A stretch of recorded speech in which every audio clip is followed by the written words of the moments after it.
बच्चों, आप सभी का स्वागत है मेरे YouTube चैनल केमिस्ट्री ज्ञान पर। तो आज का हमारा टॉपिक है अब नॉर्मल मोलर मास। देखो क्या होता है, जब भी कोई सोल्यूट एसोसिएट होता है और डिसोसिएट होता है तो उसके मोलिकुलर वेट में क्या होता है, चेंज। मोलिकुलर वेट मतलब मोलर मास। तो चेंज होने से या तो जो मोलिकुलर वेट है वो या तो कम हो जाएगा या ज्यादा।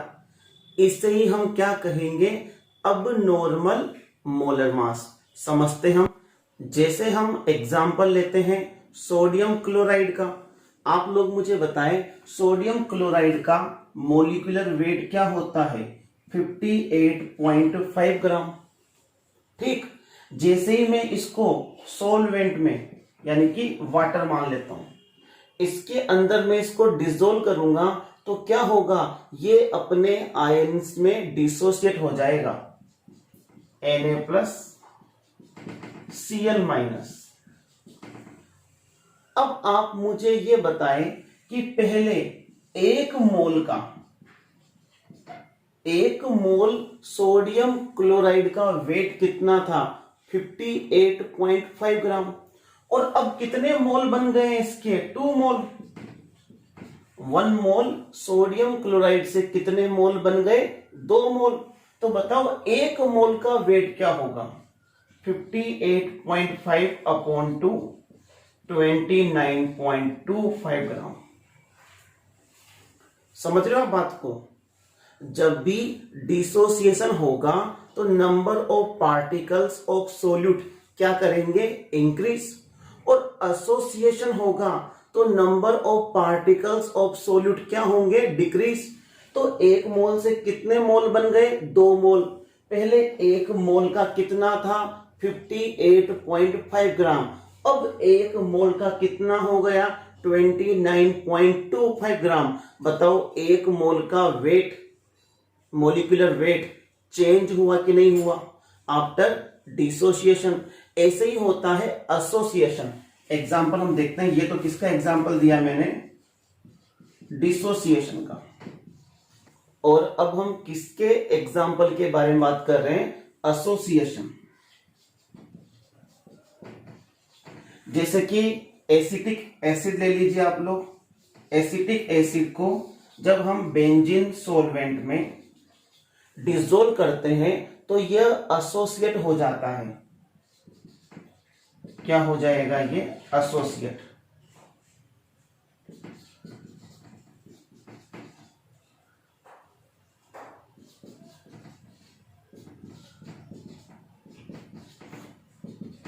और ये इनके बीच क्या बन गया, हाइड्रोजन बॉन्ड। देखो आप लोग, इधर कितने मॉलिक्यूल होंगे, 2। तो 2 मॉलिक्यूल आपस में एसोसिएट होकर 1 मॉलिक्यूल बन गया। या मैं कह सकता हूं कि कितने मोल लिए मैंने, 2 मोल। और अब कितने मोल हो गए, 1 मोल। तो बताइए आप लोग, पहले मैं बात करता हूं 1 मोल के लिए। पहले 1 मोल का वेट कितना था, 60 ग्राम। और अब 1 मोल का वेट क्या हो गया, 120 ग्राम। क्या मोलिकुलर मास में चेंज हुआ? तो यही मोलिकुलर मास, अगर मैं एक पर्टिकुलर डेफिनेशन की बात करूं कि क्या बोल सकता हूं, the molecular mass which is less और more than normal molecular mass is known as अब नॉर्मल मोलर मास। क्लियर बात है। अब बच्चों आप मुझे यह बताएं कि कोलिगेटिव प्रॉपर्टी किसके ऊपर डिपेंड करती है, number of particles of solute. केवल किसके ऊपर डिपेंड करती है, number of particles of solute. यह number of particles of solvent पर डिपेंड नहीं करती। यह सोल्यूट के नेचर, कंपोजिशन, स्ट्रक्चर पर डिपेंड नहीं करती। कोलिगेटिव प्रॉपर्टी केवल number of particles of solute पर डिपेंड करती है। अब आप लोग मुझे बताएं, जब सोल्यूट डिसोसिएट हो गया तो क्या इसके नंबर ऑफ पार्टिकल्स में चेंज हुआ इंक्रीज हुए। तो कोलिगेटिव प्रॉपर्टी भी क्या होगी, इंक्रीज, लेकिन मॉलिक्यूलर वेट क्या हो गया, आधा, डिक्रीज। जब इनका एसोसिएशन हुआ तो नंबर ऑफ पार्टिकल्स क्या हो गए, डिक्रीज। तो कोलिगेटिव प्रॉपर्टी भी क्या होगी, डिक्रीज, लेकिन मॉलिक्यूलर वेट क्या हो गया, इंक्रीज। कहने का मतलब ये हुआ कि number of particles of solute के तो कोलिगेटिव प्रॉपर्टी क्या होती है, डायरेक्टली प्रोपोर्शनल, लेकिन मॉलिक्यूलर वेट के क्या होती है, इनवर्सली प्रोपोर्शनल। अगर किसी भी सोल्यूट का आफ्टर डिसोसिएशन मॉलिक्यूलर वेट कम हो रहा है तो कोलिगेटिव प्रॉपर्टी इंक्रीज होगी, और after association molecular weight increase हो रहा है तो कोलिगेटिव प्रॉपर्टी क्या आएगी, डिक्रीज आएगी। तो आफ्टर एसोसिएशन और आफ्टर डिसोसिएशन जो भी कोलिगेटिव प्रॉपर्टी आती है उसको हम ऑब्जर्व कोलिगेटिव प्रॉपर्टी कहते हैं, या एक्सपेरिमेंटल कोलिगेटिव प्रॉपर्टी बोलते हैं। ठीक है। कब, जो आफ्टर एसोसिएशन और डिसोसिएशन आती है। देखो बच्चों, जब किसी का एसोसिएशन और डिसोसिएशन नहीं होता तो कोलिगेटिव प्रॉपर्टी नॉर्मल आएगी। जैसे मान लो हमारे पास यूरिया है, यूरिया, शुगर, ठीक है।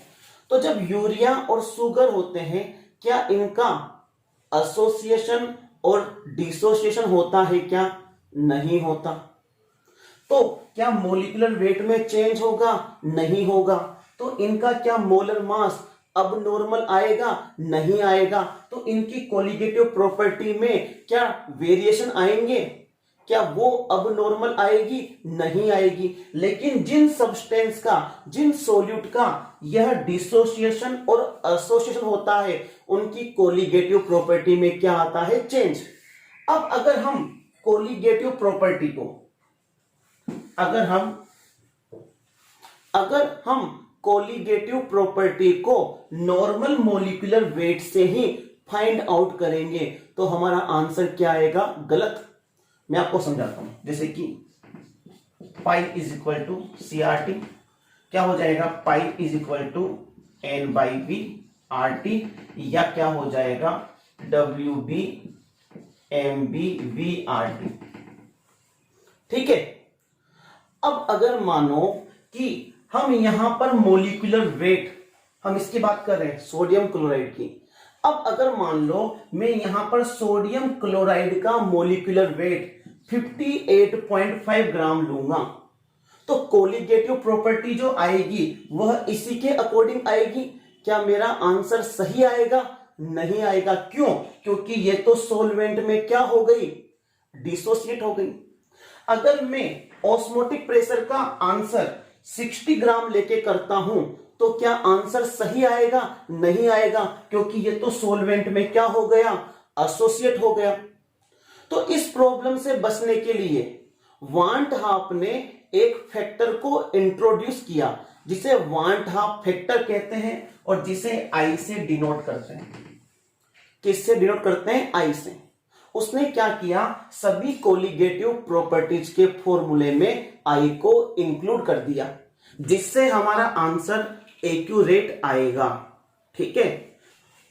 तो बच्चों, जो सोल्यूट सोलवेंट में एसोसिएट होते हैं या डिसोसिएट होते हैं उनकी कोलिगेटिव प्रॉपर्टी निकालने के लिए वांट हाफ ने एक नया फैक्टर इंट्रोड्यूस किया जिसे हम वांट हाफ फैक्टर कहते हैं। तो वांट हाफ फैक्टर को हम 3 टाइप से निकाल सकते हैं।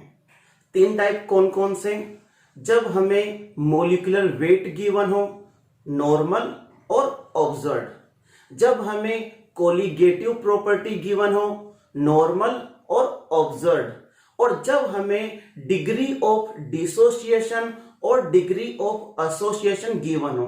तो हम इन 3 टाइप से हम वांट हाफ फैक्टर को निकाल सकते हैं। तो पहला फॉर्मूला, अगर हमें मोलिकुलर वेट गिवन है तो मैं क्या लिख सकता हूं यहां पर, normal molecular weight. Normal molecular weight को हम थ्योरेटिकल मोलिकुलर वेट भी कहते हैं, थ्योरेटिकल मोलिकुलर वेट। इसको हम किससे डिवाइड कर दे, ऑब्जर्व्ड मोलिकुलर वेट से, या ऑब्जर्व्ड मोलिकुलर वेट को हम एक्सपेरिमेंटल मोलिकुलर वेट, या हम इसे अब नॉर्मल मोलिकुलर वेट भी बोलते हैं। कैसे, आपको मैं एक एग्जांपल से समझाता हूं। जैसे कि देखो, NaCl था सोलवेंट में, वाटर में, ये अपने आयंस में टूट गया। तो बताओ इसका नॉर्मल मोलिकुलर वेट कितना था। ठीक है, अब जो हमारे पास ऑब्जर्व्ड मोलिकुलर वेट आया वो कितना आया, एक मोल के लिए 29.25 ग्राम। पहले एक मोल के लिए कितना था, 58.5 ग्राम, और अब एक मोल के लिए कितना आया, 29.25 ग्राम। बताओ वांट हाफ फैक्टर क्या हुआ, नॉर्मल मोलिकुलर वेट लो 58.5 अपॉन अब नॉर्मल मोलिकुलर वेट लो, कितना आया 2, आई की वैल्यू कितनी आई 2। जो ऐसे इलेक्ट्रोलाइट होते हैं जो स्ट्रॉन्ग होते हैं, जो कंप्लीटली आयोनाइज होते हैं, जिनका अल्फा 100% होता है, उनके लिए हम आई डायरेक्ट पता कर सकते हैं। जैसे NaCl है, हमें पता है कि यह एक मोल से केवल कितने मोल बनाता है, 2। वाटर के अंदर कितने बनाएगा, 2। तो इसके लिए हम आई डायरेक्ट भी पता कर सकते हैं। लेकिन कंडीशन क्या है, उनके लिए अल्फा क्या होना चाहिए, 100%। अल्फा का मतलब है डिग्री ऑफ डिसोसिएशन और डिग्री ऑफ एसोसिएशन। दूसरी बात, जब हमारे पास क्या हो, कोलिगेटिव प्रॉपर्टी हो, और हम तो जानते हैं कोलिगेटिव प्रॉपर्टी मोलिकुलर वेट के इनवर्सली प्रोपोर्शनल होती है। तो इसी फॉर्मूले को क्या कर दो, इनवर्स। जब हमें क्या गिवन हो, ऑब्जर्व्ड कोलिगेटिव प्रॉपर्टी, या ऑब्जर्व को हम क्या बोल सकते हैं, एक्सपेरिमेंटल कोलिगेटिव प्रॉपर्टी, या क्या बोल सकते हैं, अब नॉर्मल कोलिगेटिव प्रॉपर्टी। और इसको मैं किससे डिवाइड कर दूं, थ्योरेटिकल कोलिगेटिव प्रॉपर्टी से, या क्या बोल सकता हूं मैं, नॉर्मल कोलिगेटिव प्रॉपर्टी से, या क्या बोल सकता हूं, एक्सपेक्टेड कोलिगेटिव प्रॉपर्टी से। तो बच्चों जो तीसरा टाइप है आई फाइंड आउट करने का, वो क्या है, i is equal to total moles of solute after association और डिसोसिएशन अपॉन टोटल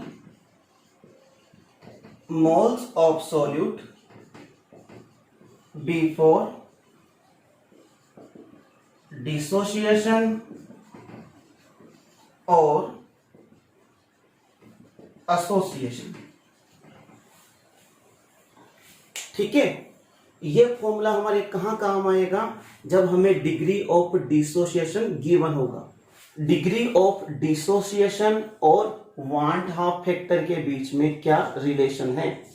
देखो बच्चों, कोलिगेटिव प्रॉपर्टी निकालने के लिए हमें आई पता होना चाहिए। जो एसोसिएट नहीं होते और जो डिसोसिएट नहीं होते, उनके लिए आई की वैल्यू 1 होती है, इसलिए हम फॉर्मूले में हम आई नहीं लिखते। लेकिन जो एसोसिएट होते हैं और डिसोसिएट होते हैं, तब हमें कोलिगेटिव फॉर्मूले में आई का यूज करना पड़ेगा। और ये एक मॉलिक्यूल है ए, ठीक है, और सोलवेंट के अंदर ये क्या हो गया, डिसोसिएट हो गया। मतलब एक मोल से एन मोल बन गए। बात समझ में आ रही है, 1 से 2 बन सकते हैं, 3 बन सकते हैं। हमने क्या मान लिया, 1 से कितने बन गए, एन। तो बच्चों हम मानते हैं कि इनिशियल, इसके कितने मोल थे 1 मोल, तो इसके कितने मोल होंगे 0। तो आफ्टर डिसोसिएशन, ठीक है, तो माना कि इसमें से कितना चला गया अल्फा। अल्फा क्या होते हैं डिसोसिएटेड मोल, ठीक है, तो कितना चला गया यहां से अल्फा। तो बताओ इधर कितने मोल बनेंगे एन अल्फा। तो total mole 8 equilibrium 1 minus alpha plus n alpha, ठीक है। हम जानते हैं आयनिक इक्विलिब्रियम या केमिकल इक्विलिब्रियम टॉपिक से कि जो कंप्लीटली डिसोसिएट नहीं होते या एसोसिएट नहीं होते उनमें क्या होता है इक्विलिब्रियम स्टेब्लिश हो जाता है। तो टोटल मोल इक्विलिब्रियम क्या हो गया 1 minus alpha plus n alpha. तो हमारे पास आई क्या हो जाएगा, आई का formula total mole after dissociation upon total mole before dissociation. अब आप लोग मुझे बताएं टोटल मोल आफ्टर डिसोसिएशन कितने हैं, ये रहे 1 minus alpha plus n alpha, और टोटल मोल बिफोर डिसोसिएशन कितने हैं, ये ना हमने क्या माना है 1। तो क्या हो जाएगा I is equal to 1 minus alpha plus n alpha, ठीक है। यहां से हमें किसके साथ रिलेशन निकालना है, अल्फा का I के साथ, ठीक है। हम चाहे तो सीधा अल्फा से यहां पर I की वैल्यू निकाल सकते हैं, ठीक है। और अगर हम चाहे अल्फा निकालना तो क्या हो जाएगा, यहां मैं क्या लिख सकता हूं I is equal to 1 plus n alpha minus alpha, alpha में कॉमन ले लूंगा क्या हो जाएगा n माइनस 1, ठीक है। और यहां पर मैं क्या लिख सकता हूं alpha n minus 1 is equal to I minus 1, तो alpha is equal to I minus 1 n minus 1। बच्चों ये फॉर्मूला बहुत काम आएगा हमारे लिए। ये फॉर्मूला डिग्री ऑफ डिसोसिएशन और वांट हाफ फैक्टर के बीच में रिलेशन है। यहां हम अल्फा से आई और आई से अल्फा निकाल सकते हैं। बच्चों अब हमारे पास टॉपिक है relation between degree of association and van't Hoff factor I. जैसे अभी हमने डिग्री ऑफ एसोसिएशन और वांट हाफ फैक्टर के बीच में रिलेशन निकाला, वैसे ही हम यहां पर करते हैं। माना कि ये कोई रिएक्शन है, अब उसमें क्या होता था एक मोल से ज्यादा मोल बनते थे, और इसमें क्या होता है ज्यादा मोल से एक मोल बनता है, क्लियर। तो वहां मैंने क्या कहा कि 1 से बनते हैं n मोल, यहां क्या बोलूंगा n मोल से बनता है 1 मोल। इस बात को मैं आपको समझाता हूं। जैसे कि मानो इधर मैं लिख दूं कि A से बन रहा है B, ठीक है, और A के कितने मोल है 2 मोल, तो 2 मोल ऑफ A से कितने मोल बन रहे हैं 1 मोल, तो इसके 1 मोल से कितने बनेंगे 1/2। बात क्लियर है। अगर 2 मोल से 1 बन रहा है तो 1 मोल से कितने बनेंगे 1/2। अगर इसके n मोल से 1 बन रहा है, कितने n मोल से 1, तो 1 मोल से कितने बनेंगे 1/n। समझ में आ रहा है। जैसे मान लो मैं बोलूं यहां पर 8 इनिशियल, 8 इनिशियल में मैंने इसे कितने मोल मान लिए 1, तो इसके कितने हो गए 0, ठीक है। अब बात करते हैं हम आफ्टर एसोसिएशन।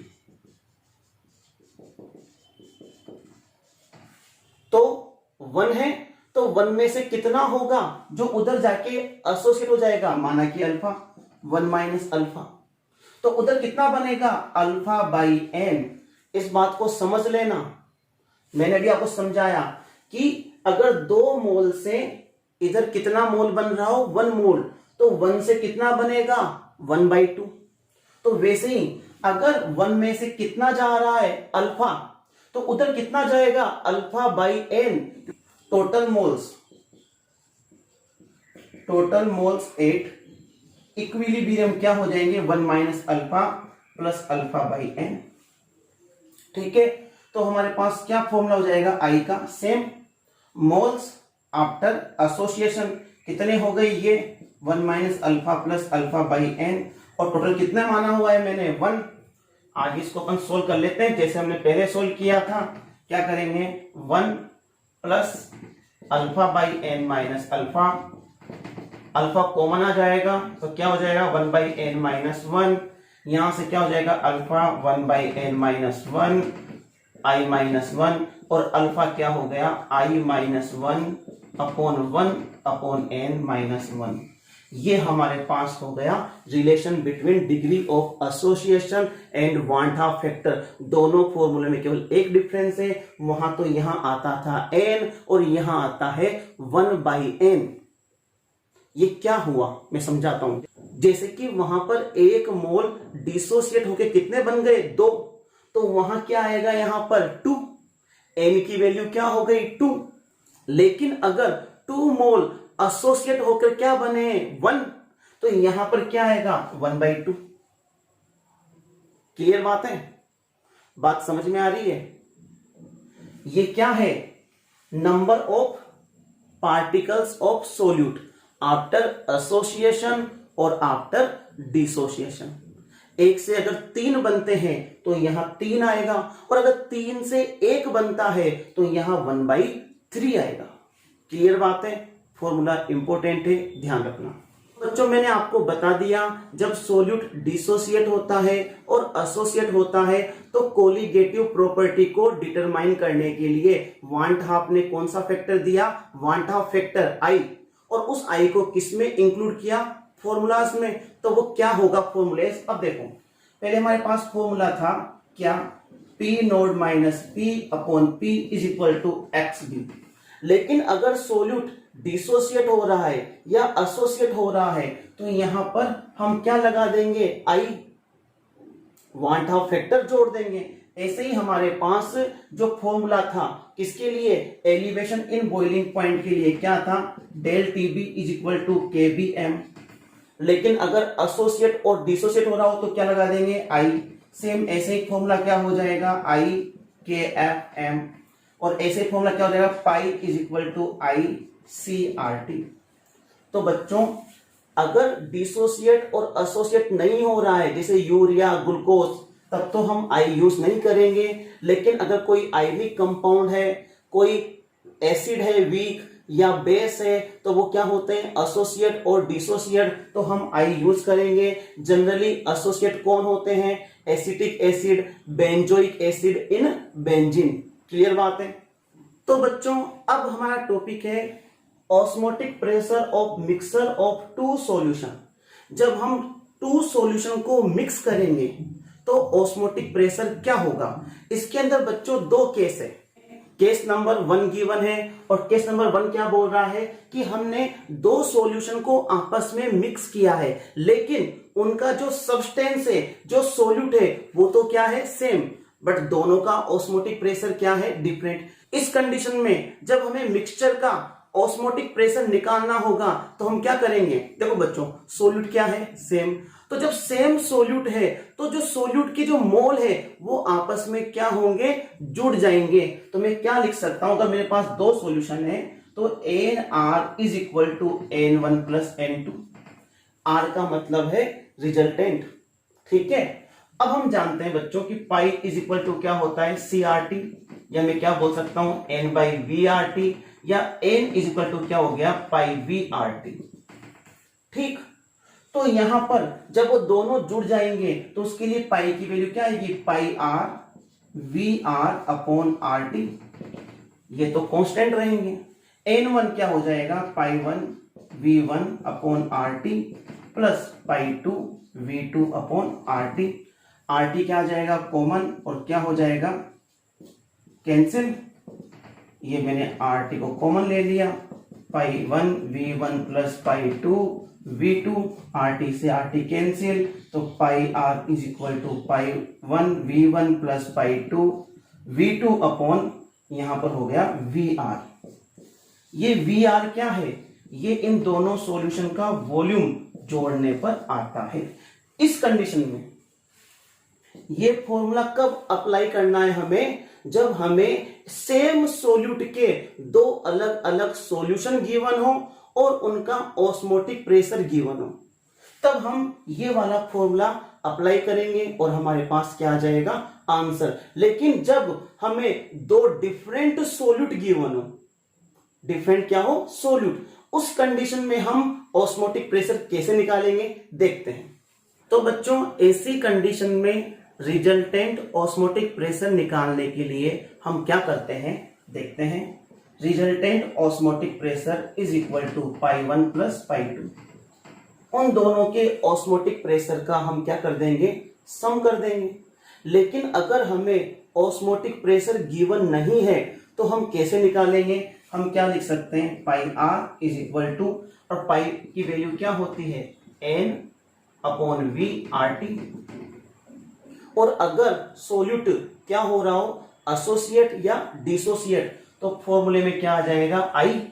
तो मैं क्या लिख सकता हूं, pi R is equal to I1 N1 RT upon V R plus I2 N2 RT upon V are.